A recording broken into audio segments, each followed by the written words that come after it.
इस समय हम नोएडा दिल्ली बॉर्डर पर यमुना नदी के अंदर हैं और आप देख सकते हैं कि किस तरह दिल्ली पुलिस की ये टीम यहाँ पर यमुना नदी में पेट्रोलिंग कर रही है। स्वतंत्रता दिवस समारोह के आयोजन से ठीक एक हफ्ते पहले यमुना नदी में इस तरह की पेट्रोलिंग शुरू हो गई है। ये जगह कालिंदी कुंज इसलिए भी महत्वपूर्ण है क्योंकि इस पे ना सिर्फ नोएडा का बॉर्डर है बल्कि थोड़ा आगे जाते ही हरियाणा का बॉर्डर भी टच करता है।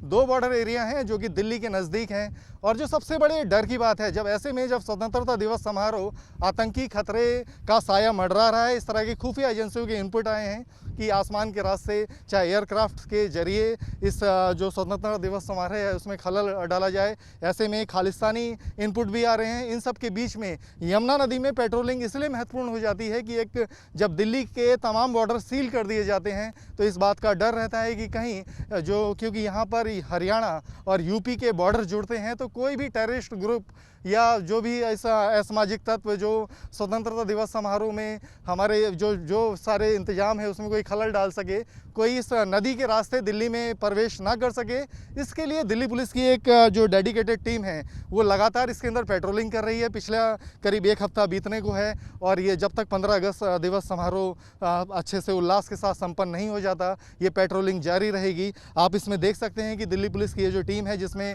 कमांडो भी शामिल हैं, इनके इंचार्ज हैं कमांडो फोर्स के सौदान सिंह जी, इनके नेतृत्व में ये टीम यहाँ पर लगातार पेट्रोलिंग करती है। इस दौरान यहाँ पे शॉर्ट रेंज और लॉन्ग रेंज वेपन भी इनके पास हैं और जो एक महत्वपूर्ण बात है वो ये भी कि इस टीम के साथ में गोताखोर भी मौजूद हैं क्योंकि अगर कोई किसी नाव के जरिए या बोट के जरिए आता है तो उसके लिए पुलिस से टीम हथियारबंद पुलिस से टीम जो है अपने वेपन से मुस्तैद है। लेकिन अगर कोई पानी के रास्ते चोरी छिपे आने की कोशिश करे, तैर कर आने की कोशिश करे तो उसको गिरफ्त में लेने के लिए उसकी धरपकड़ के लिए गोताखोर भी हैं जो किसी भी समय पानी में ड्राइव छलांग लगाकर उस तरह के लोगों की धरपकड़ कर सकते हैं। हम आपको बता दें कि दिल्ली में क्योंकि कालिंदी कुंज इसलिए इम्पोर्टेंट है कि ये यूपी और हरियाणा का बॉर्डर यहाँ पर टच होता है, दोनों बॉर्डर से कोई दिल्ली में प्रवेश ना कर पाए, इसके लिए पुलिस लगातार यहाँ पर पेट्रोलिंग करती है। इसके अलावा अगर हम यहाँ से आगे बढ़ते हैं तो जामिया, शाहीन बाग, कश्मीरी गेट, बुराड़ी ये वो जगह हैं जहाँ पे लोकल थानों की पुलिस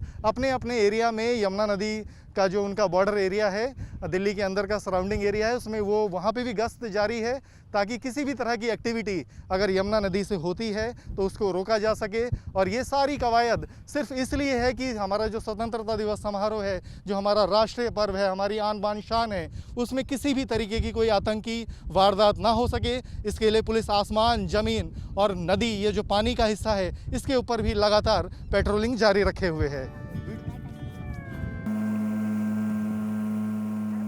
यमुना नदी में कालिंदी कुंज से शुरू हुई पेट्रोलिंग अभी जारी है। ये करीब 5 किलोमीटर का रेडियस है। आप देख सकते हैं कि सामने आपको कालिंदी कुंज नज़र आ रहा होगा और जब आपके सीधे हाथ पे देखें तो ये नोएडा का बॉर्डर है। नोएडा दिखाई दे रहा है आपको, नोएडा की बिल्डिंग्स नज़र आ रही हैं और जब इसी में हम जब दूसरी दिशा में जाते हैं तो सामने फरीदाबाद का बॉर्डर आने वाला है और हमारे राइट साइड पे दिल्ली है। तो इस समय हम ऐसे पॉइंट्स में हैं जहां 3 बॉर्डर टच कर रहे हैं और पुलिस की पेट्रोलिंग जारी है। और ये पेट्रोलिंग इसलिए इम्पोर्टेंट है कि अब स्वतंत्रता दिवस समारोह जब यहाँ पे कल आयोजन उसका होने वाला है तो इस बात का ध्यान रखा जा रहा है कोई भी टेरर ग्रुप पानी के रास्ते, नदी के रास्ते दिल्ली में प्रवेश ना कर पाए क्योंकि सीमाओं पर जो बॉर्डर एरिया हैं दिल्ली के उन पर पुलिस तैनात है। क्योंकि इस वाले एरिया में हरियाणा और यूपी बॉर्डर है, वहाँ की पुलिस भी लगातार मुस्तैद है। लेकिन इस बात का हमेशा एक डर रहता है कि ये जो आतंकी ग्रुप हैं वो पानी का रास्ता ना अख्तियार कर लें क्योंकि खुफिया इनपुट समय समय पर आते रहे हैं क्योंकि जो टेरर ग्रुप हैं वो इस तरह की जो एक्टिविटी है वो कर सकते हैं कि किसी तरह छुपते छुपाते दिल्ली में एंट्री कर जाएं। तो दिल्ली पुलिस की जो टीम है जिसमें कमांडो शामिल हैं, लगातार ये अलग अलग शिफ्टों में ये टीम यहाँ पर पेट्रोलिंग करती रहती है और इस समय हम करीब 5 किलोमीटर जो है ये एरिया पार कर चुके हैं और आप देख सकते हैं कि यहाँ पर आके यमुना नदी भी जो है कितनी साफ़ नज़र आ रही है क्योंकि ये दिल्ली जब भी दिल्ली के बॉर्डर पे हम पहुँचते हैं तो यमुना नदी का पानी वैसा नज़र नहीं आता है जैसा आपको अक्सर ITO या कालिंदी कुंज के आसपास दिखाई देता है। तो ये इस समय जो है जिस तरीके से पुलिस का कहना है कि ये पूरी यहाँ पे किसी तरह की आसपास मूवमेंट नहीं है, इसलिए इस बात का डर रहता है कि कोई भी टेररिस्ट या कोई इस तरह का कोई ग्रुप इस पानी के रास्ते दिल्ली में एंट्री ना करे। इसके लिए जो वेपन्स के साथ जो लैस कमांडोज हैं वो यहाँ पर लगातार पूरे दिन अलग अलग शिफ्ट में पेट्रोलिंग अपनी जारी रखे हुए हैं। 15 अगस्त और स्वतंत्रता दिवस समारोह की सुरक्षा के मद्देनज़र दिल्ली पुलिस और तमाम सुरक्षा एजेंसियां चौकस हैं। तमाम तरह के इंतजाम किए गए हैं और इस समय हमारे साथ DCP south east RP Meena ji हैं। उनसे हम बात करते हैं। सर, एक दिन बचा है, किस तरह के इंतजाम हैं? देखिए, हम ये अरेंजमेंट जो है वो पिछले करीबन 1-2 महीने से बहुत सारी तैयारियां कर रहे थे और अब फाइनल दिन आने वाला है। तो अभी भी जो है वो हमारे बड़े मार्केट्स, उन पे बहुत अच्छा अरेंजमेंट लगा हुआ है। जो दिल्ली से बॉर्डर हमारे ज़िले में लगते हैं उनमें बहुत अच्छा अरेंजमेंट लगा हुआ है। इसके अलावा बहुत सी ड्राइव्स हमने की थी, जैसे टेनेंट वेरिफिकेशन, साइबर कैफ़े की चेकिंग कराना, सेकेंड हैंड कार डीलर्स की चेकिंग कराना और बहुत सारे जो सस्पिशियस हम लोग आदमी होते हैं उनकी भी वेरिफिकेशन हम लोगों ने कराई। ऐसे करके एक थ्रू आउट जो है वो पिछले 50-60 दिन से हम लोग मेहनत कर रहे हैं और अब जो है वो तरह तरह के अरेंजमेंट इन प्लेस हैं और हम लोग बहुत ही अलर्ट होकर सभी लोग ड्यूटी कर रहे हैं। सर, हमने देखा कि ऐसा पहली बार है, क्योंकि आतंकी हमले के इनपुट लगातार आते हैं सुरक्षा एजेंसियों से, लेकिन आपके डिस्ट्रिक्ट में हमने कमांडो फोर्स को पेट्रोलिंग करते देखा है। ये ऐसा इस तरह का दिल्ली में पहली बार देखा गया, इसके लिए कुछ बताना चाहेंगे? देखिए, जो बड़े मार्केट्स हैं वो स्पेसिफिक इनपुट तो नहीं है, बट बड़े मार्केट्स हमेशा एक टारगेट हो सकते हैं। तो हम लोग वहाँ पर कमांडो पेट्रोलिंग करा रहे हैं और बड़े वेपन नहीं, हम लोग पहले भी रेगुलर कराते रहे हैं और बड़े असले के साथ में हम लोग कमांडो पेट्रोलिंग कराते हैं।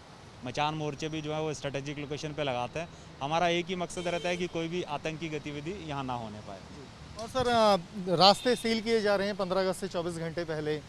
सड़क पे पुलिस दिखाई दे रही है। हमने देखा कि नदी के रास्ते भी पेट्रोलिंग बहुत दिन में कई अलग अलग शिफ्टों में हमने पेट्रोलिंग देखी।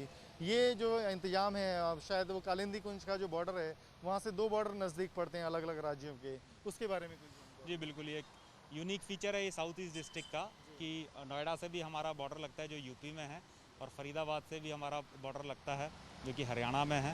तो आप देखेंगे कि ये जो बॉर्डर वाली जो यमुना रिवर है, हमारी यमुना जी रिवर है, तो उसमें भी आसपास दोनों साइड में हो सकता है कि कोई सस्पिशियस आदमी यहाँ आके रुक जाए या कोई ऐसी गतिविधि कर रहा हो जो 15 अगस्त के दिन उसको अंजाम देना चाहे। तो उसके लिए हमें यहाँ पे यूपी इरिगेशन और पीडब्ल्यूडी से हमने बात करी है, सिविल एजेंसी से बात करी है, उनकी बोट्स हमें मिलती हैं और उसमें रेगुलर हम लोग पेट्रोलिंग कराते हैं और ये करीबन 5-6 किलोमीटर का स्ट्रेच है जिसको हम अच्छे से चेक करते हैं और ये देखते हैं कि कोई सस्पिशियस गतिविधि तो इस एरिया में नहीं हो रही है। पुलिस ना सिर्फ सड़क के रास्ते, और जैसा कि हमने आपको पहले भी बताया कि आसमानी कोई भी माइक्रो एयरक्राफ्ट के जरिए किसी तरह का हमला ना हो, तो आसमान पे भी निगहबानी है। और आज हमने आपको दिखाया कि किस तरीके से नदी में भी जो पुलिस की टीमें हैं, जिसमें कमांडो भी शामिल हैं, वो लगातार पेट्रोलिंग कर रहे हैं ताकि खतरा आने की आशंका कहीं से ना रहे। वीडियो जर्नलिस्ट संदीप के साथ अवनीश चौधरी, न्यूज़ नेशन दिल्ली।